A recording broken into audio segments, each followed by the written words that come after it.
ये यूथ कांग्रेस ने बहुत अच्छा प्रदर्शन किया है, शांतिपूर्ण प्रदर्शन था।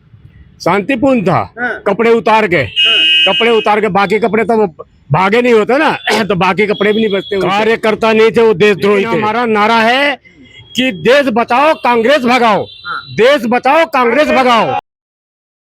देश भर के अंदर अब जो दिल्ली के अंदर अगर चर्चित है तो सिर्फ और सिर्फ एआई समिट जो है वो लगातार चर्चा में आता हुआ नजर आ रहा है। दुनिया भर की जो नजर है वो देश की राजधानी दिल्ली पर टिकी हुई है, लेकिन कहीं ना कहीं इस पे जो खलल डालने का जो काम है, जो भारतीय जनता पार्टी लगातार आरोप लगा रही है कि कांग्रेस ने इस एआई समिट में जो खलल डाला है प्रदर्शन करके। आपने देखा होगा शुक्रवार को यूथ कांग्रेस के कुछ कार्यकर्ता एआई समिट के अंदर आते हैं और उसके बाद में टी शर्ट उतार करके विरोध करने लग जाते हैं। क्या कुछ कारण था? हमारे साथ में आरपी सिंह जी हैं, उनसे बात करेंगे। सर, किस तरीके से देखते हैं? एक तरफ पूरी दुनिया की नजर दिल्ली पर थी, एआई समिट पर थी, देश भर के जो दुनिया भर के जो लोग हैं वो एआई समिट को देखने के लिए पहुंच रहे थे, लेकिन कांग्रेस के यूथ कांग्रेस के जो कार्यकर्ता है वो वहां पर पहुंच करके प्रदर्शन करने लग गए टी शर्ट उतार करके।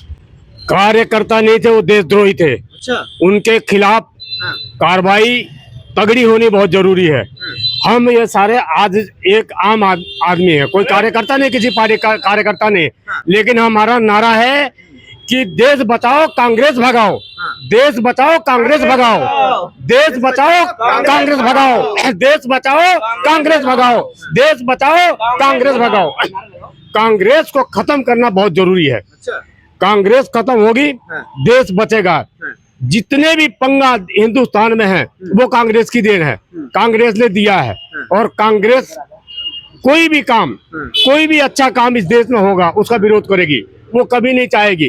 क्योंकि कांग्रेस ने हमेशा, जब से देश आजाद हुआ है, जब से कांग्रेस राज कर रही है हिंदुस्तान पर, तब से इन्होंने सिर्फ देश विरोधी काम किया है। इन्होंने देश के हक में कोई काम नहीं किया।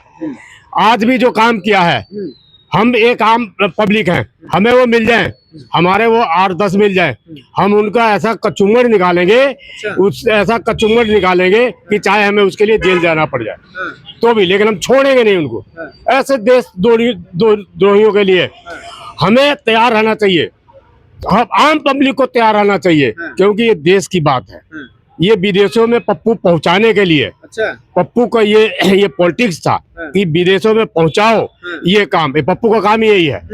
तो हमारा काम ये है कि भैया इस तरह का विरोधियों को हम विरोध करेंगे और पकड़ के उसको जेल के सलाखों के पीछे पहुंचाएंगे। लेकिन कांग्रेस तो इसका बचाव करते हुए नजर आ रही है, कह रही है यूथ कांग्रेस ने बहुत अच्छा प्रदर्शन किया है, शांतिपूर्ण प्रदर्शन था।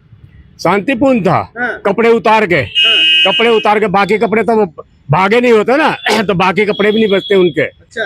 वो तो भागे, वहां से भागे तो बच गए।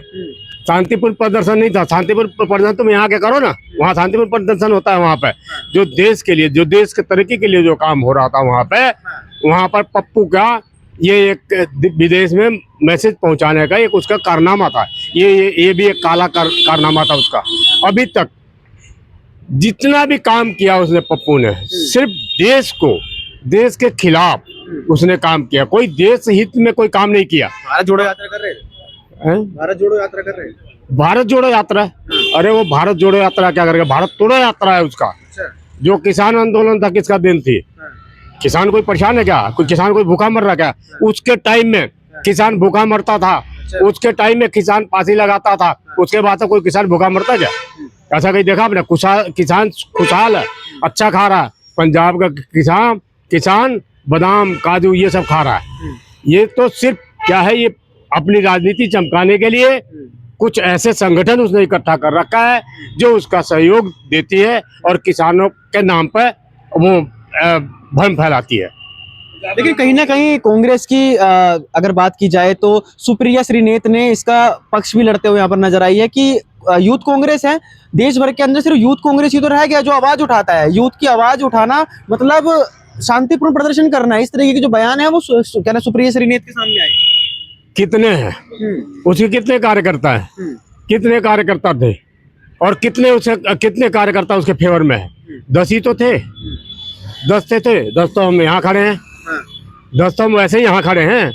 और उन्होंने तो ये इसके लिए मीटिंग लिया था, मीटिंग राहुल गांधी ने मीटिंग लेकर उसके बाद से ये प्रोग्राम किया था। उसके बाद प्रोग्राम फेल हुआ, उसका प्रोग्राम कामयाब थोड़ी नहीं हुआ है।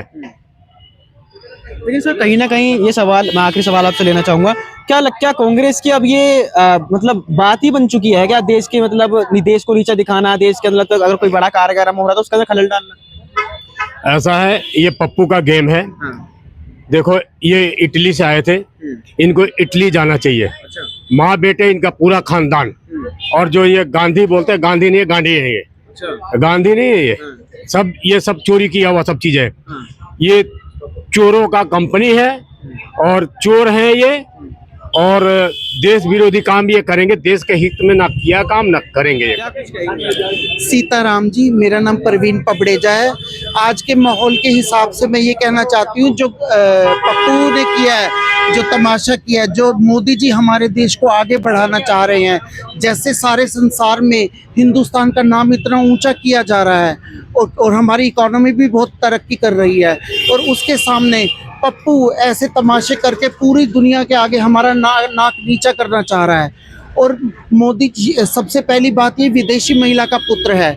जो विदेशी महिला कभी भी कुछ भी हो जाए वो अपना देश जैसा नहीं समझ सकती यहाँ पर।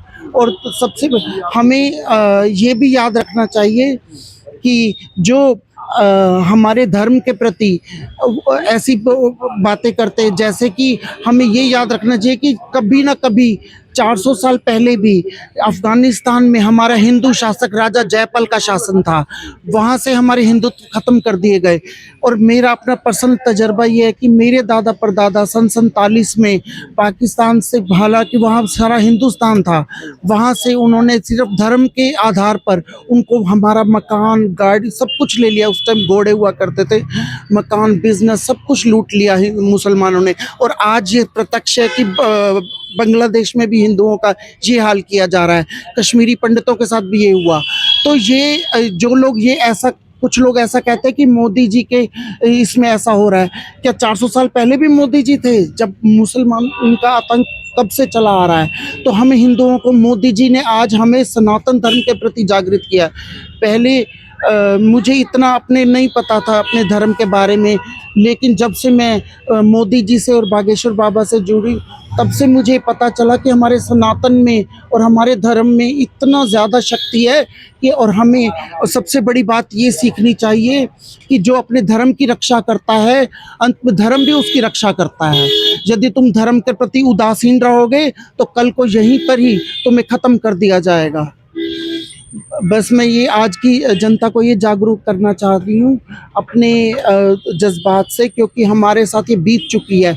हमारे दादा परदादा को वहाँ से किसी ज़माने में निकाला गया, फिर हमने ज़ीरो से यहाँ के शुरुआत करी, और फिर हमारे पूरा मोहल्ला एक साथ आया था। नहीं तो वो काट रहे थे तलवारों से, वो कहते थे या तो तुम मुसलमान बन जाओ या देश छोड़ दो।